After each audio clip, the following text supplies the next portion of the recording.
Hello, my friends. I hope this video finds you all healthy and safe. It's a difficult time in our country right now, and I just am praying for healing. Okay, let's get to this. Let's escape with a little pouring. Today I'm working with some wonderful colors. This is Payne's Gray from Soho, Pewter Metallics from DecoArt, and Silver from Loft, and White. And I'm just going to do a straight pour, but what I'm going to do is something I saw on online. Somebody did this, holding a stick there as you pour to kind of give a split cup effect. So we'll see. I didn't particularly like the outcome of what I saw, but maybe it was the colors. I don't know. So I'm going to give it a shot. Okay, I'm going to alternate, starting with the dark.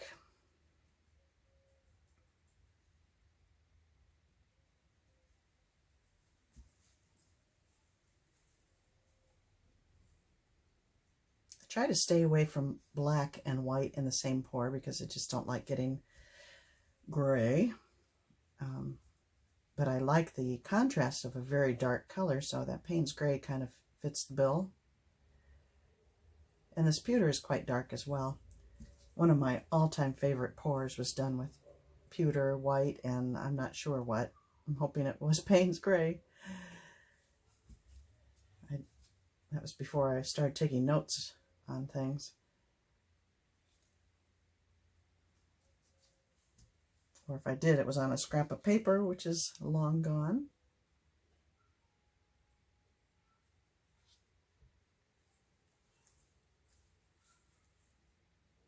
It's really good if you take notes. What I've started doing is, before I do the pour, I'll write down the colors I used and the mix, the pouring medium, and the ratios, and I'll date it. And that way, and then when I'm done, I'll go to my notes. I have a little journal I keep it in, and then when I'm done, I will say whether it was a success or fail. I do name my paintings because it's easier to keep track that way. If I have one that's called, Chasing Midnight or Sunset Kiss, whatnot, it's easier for me to remember what it was rather than just number it or not identify it in some way. So I like naming them. It's fun. So that's what I do.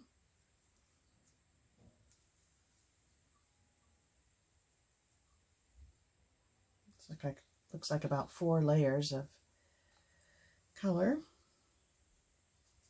A little more white, and that should be plenty.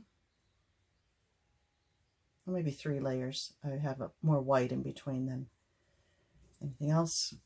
Okay. Set that aside. I'm going to pour from the clean side of the cup. And let's see what happens. I have not tried this yet, so here we go. I'm just going to do a straight pour right in the middle.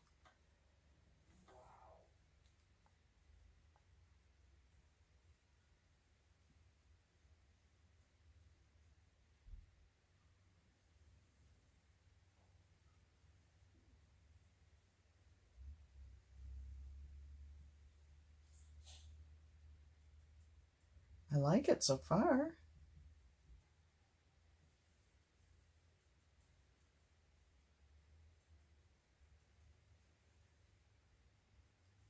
I wonder if I must be not pouring and holding the cup quite right, because my one side is certainly bigger than the other. Oh, here comes the dark blue. That's good. Isn't that interesting? It's not showing up on the upper portion too well. But I'm very much liking what I see so far.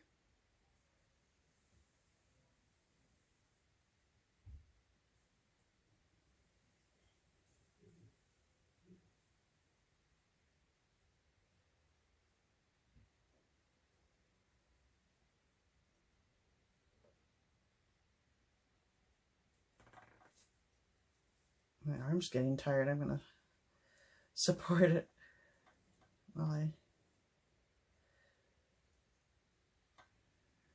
reach the end here.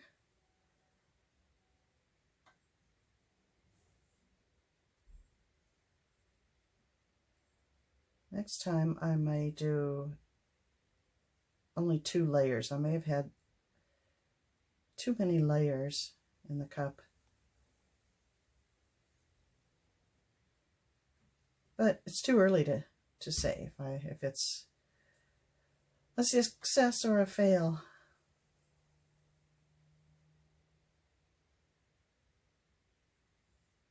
Okay, gotta carefully stop now. Oops, I just dipped the stick in the canvas. Oh well. Okay. It's kind of fun. I'm going to take you down now for a close-up so you can see what's going on down there.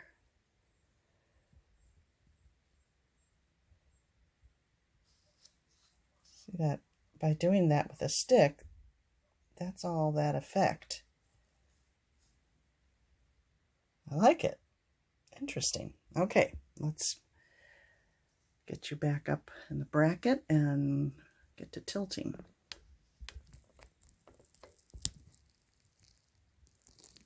Okay.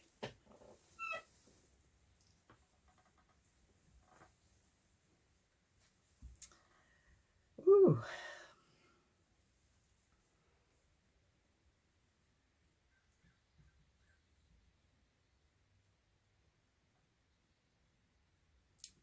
Pouring on a canvas of this shape is a little tricky. I mean, the tilting part is. It's not like you have just 4 corners or round, but you can get some really interesting effects by pouring on it.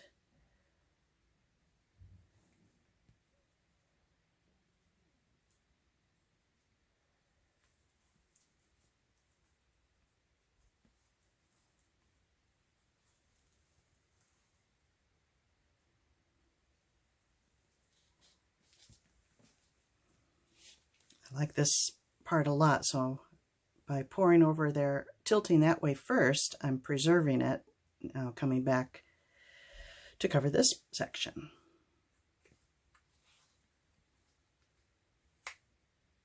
That's the idea, anyway.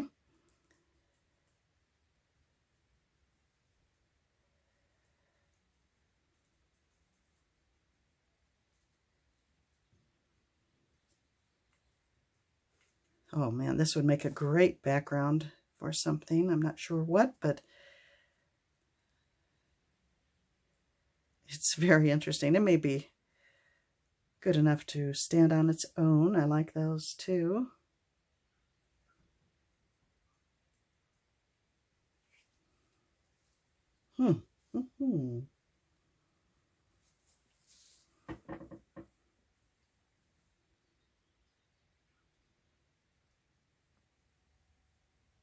Yeah.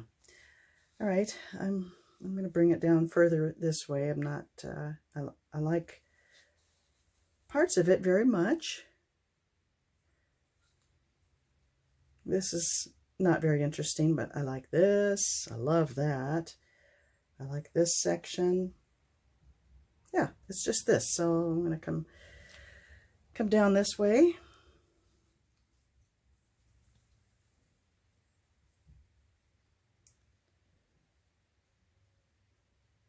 Kind of hard to tell where the weight of the paint is on this shape. Oh no, there's a bug flying around. Get away, go away. There's a gnat. I'm gonna have to, there. Sorry,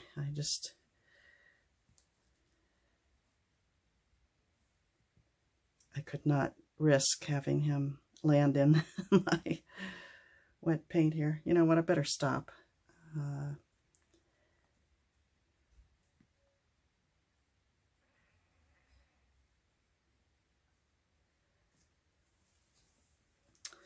Yeah, I like it. I like parts of it very much. I like most of it, so that's when you need to stop. Let's touch up this little section here with some dark.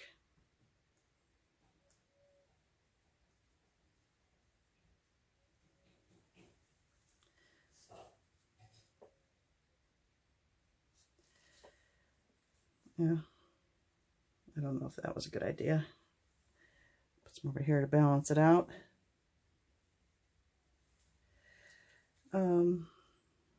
Yeah, that may not have been a good idea. Now my eye goes right to that really dark area there. I'm going to have to get rid of that or make it bigger.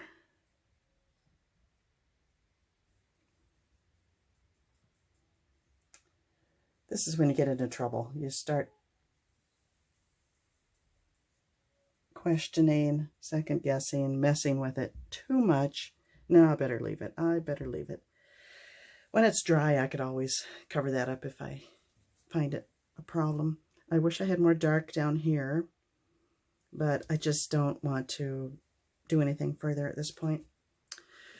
So, let me take my gloves off and bring you in for a closer look.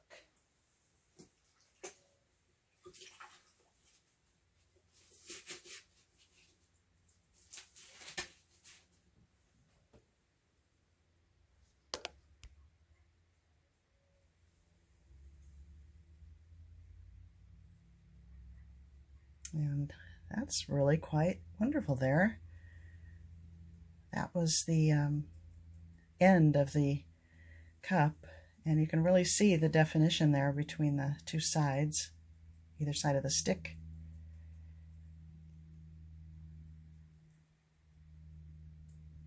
I love this when it does that. I just love that look. There's a little bit of it over here.